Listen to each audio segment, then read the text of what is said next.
ಹುಕ್ಕೇರಿ ತಾಲೂಕಿನ ಅಮ್ಮನ್ಗಿ ಗ್ರಾಮದಲ್ಲಿ ಪ್ರತಿ ವರ್ಷದಂತೆ ಈ ವರ್ಷವೂ ಶ್ರೀಶೈಲ ಮಲ್ಲಿಕಾರ್ಜುನನ ದರ್ಶನಕ್ಕೆ ಪಾದಯಾತ್ರೆಯ ಮೂಲಕ ತೆರಳಿದರು.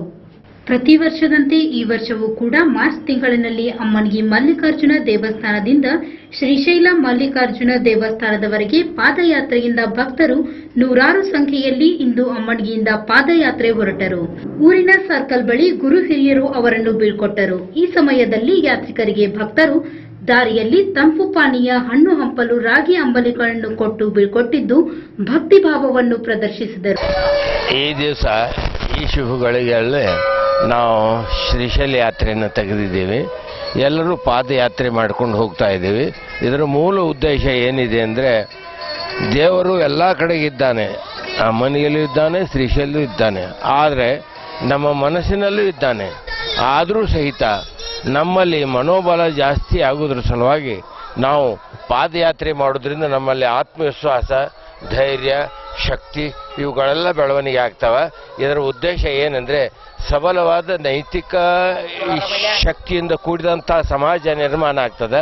ಆ ಸಮಾಜದಿಂದ ಎಲ್ಲ ಇಡೀ ಸಮಾಜ ಸೌಖ್ಯದಾಯಕವಾಗಿ ಬಾಳ್ತದೆ.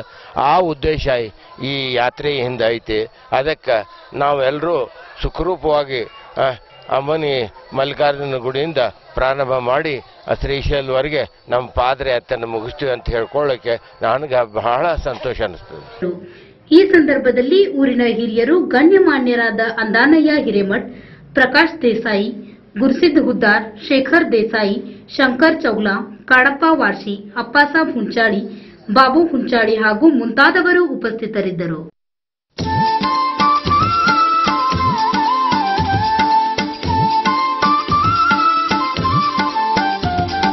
ಯಾತ್ರಾ ಮಾಡುನು ನಡಿ ಹಿಂಡ ಭಕ್ತರು ಕೂಡಿ, ಕಂಬಿ ಮಲ್ಲೈಗೆ ಬೇಡಿ ಹೋಗುನು ಎಲ್ಲರೂ ಕೂಡಿ, ಹುಟ್ಟಿ ಬಂದೊಮ್ಮೆ ನೋಡ ಶ್ರೀಶೈಲ ಚಿನ್ನದ ಗುಡಿ ಚೆನ್ನ ಮಲ್ಲಯ್ಯ, ಬೆಲ್ಲದ ಪ್ರಿಯ ನಮ್ಮ ಮಲ್ಲಯ್ಯ.